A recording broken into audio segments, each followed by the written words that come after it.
La première fois que Lucie entendit Emma parler à quelqu'un, elle pensa que c'était un jeu. Les voix résonnaient étrangement dans la vieille maison. Mais lorsqu'elle se posta dans l'embrasure de la porte, Emma se tut brusquement. La petite fille fixait le coin vide près de son lit comme si elle était surprise de le trouver inoccupé. « À qui parles-tu » demanda Lucie d'un ton léger. Les doigts d'Emma se crispèrent autour de son lapin en peluche. « Oh, à personne, dit-elle. » Le mot s'étira avec trop de précaution. Lucie reconnut immédiatement les signes révélateurs. Le sourire figé, le regard fuyant, la respiration retenue trop longtemps. Sa fille mentait. Plus tard, en empilant des cartons dans le couloir, l'écho de ce personne persistait. Lucie se dit que cela n'avait pas d'importance. Les enfants inventaient des amis, inventaient des conversations, surtout après un déménagement. Pourtant, l'image des yeux d'Emma se tournant vers le mur n'eût resté accrochée en elle comme une tache qu'elle ne pouvait effacer. La vie dans la nouvelle ville semblait encore étrangère. Lucie avait quitté le bruit de la ville quelques mois plus tôt, après la relocalisation de son entreprise et sa propre fatigue silencieuse. La campagne promettait la paix, un rythme plus lent. Au lieu de cela, le silence arriva, lourd et imprévisible, seulement brisé par le vent et les conversations étranges d'Emma. Lorsqu'elle ne travaillait pas, Lucie passait ses heures à déballer, étiqueter des cartons et tenter d'imposer un semblant d'ordre. La maison résistait.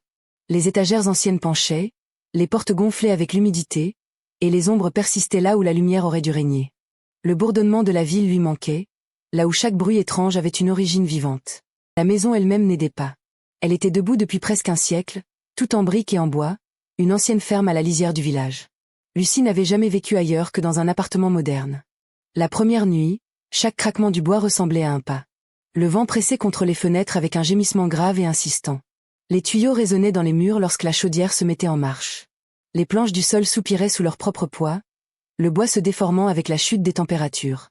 Allongée, éveillée, à côté de la respiration douce d'Emma, Lucie cataloguait chaque bruit inconnu, le cœur battant comme si elle montait la garde. À la troisième nuit, elle pouvait les identifier. La goutte dans la cuisine, le tic du radiateur, l'escalier qui grinçait. Les nommer en atténuait la menace. C'était tout ce que c'était, se disait-elle, une vieille maison qui se tassait. Peu à peu, cela s'améliora. Une semaine passa sans panique. Le vent devint un bruit de fond et la chaudière un battement rassurant.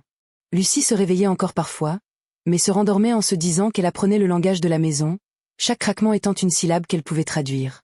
Ce ne fut qu'alors qu'elle remarqua un nouveau bruit.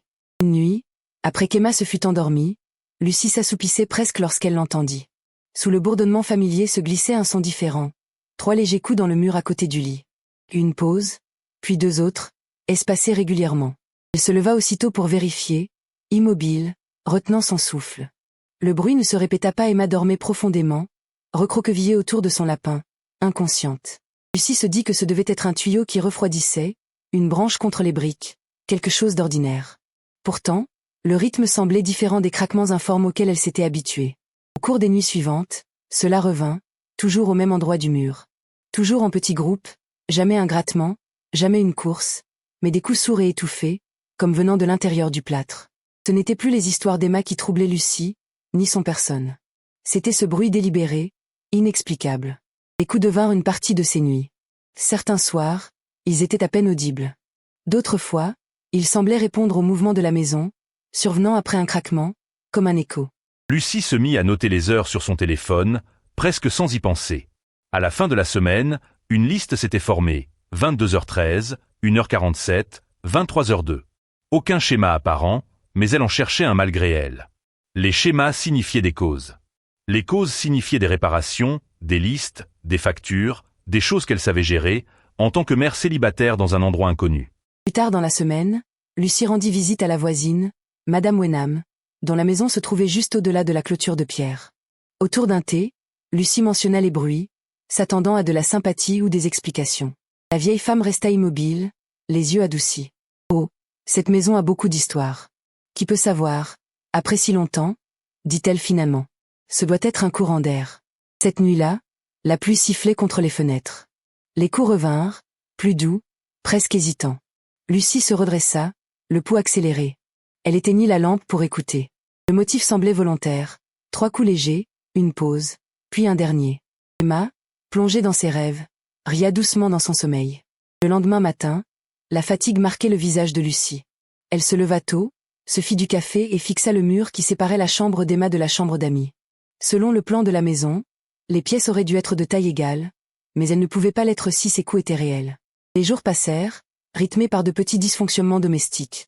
Ampoule vacillante, tuyaux grinçants, porte du four refusant de se fermer. Ces irritations familières la maintenaient ancrée dans la réalité.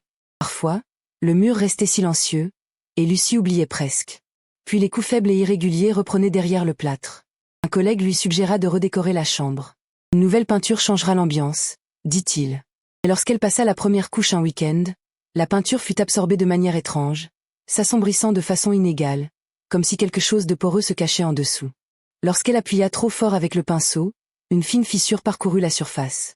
Ce soir-là, après avoir couché Emma, Lucie posa son oreille contre le mur. Sous le murmure des tuyaux, elle distingua un rythme, 3 coups sourds, puis 2 rapides. Quand elle se recula, le silence retomba, épais comme de la poussière. Cette nuit-là, Lucie rêva de couloirs étroits, étouffants et sans fenêtres. Des pas traînaient derrière elle, toujours à un pas de distance. Elle se réveilla pour trouver Emma près de son lit, tenant un morceau de peinture sèche et fissurée. Le mur pleure, murmura l'enfant. À l'extérieur, l'aube répandait une lumière pâle sur le toit détrempé par la pluie. Lucie avait à peine dormi. La lumière du matin se brisait à travers les rideaux de la chambre d'enfant tandis qu'elle étudiait les colonnes de son carnet.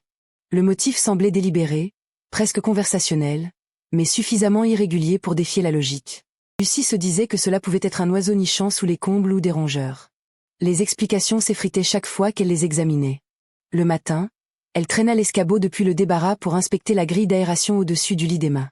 La grille se détacha facilement, libérant une odeur de poussière stagnante. Rien d'autre.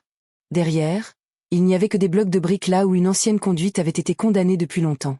Cet après-midi-là, elle appela un bricoleur local dont elle avait trouvé le numéro sur une carte à la vitrine de la poste. Il arriva avec un sac d'outils en toile et un sourire facile, ses bottes laissant de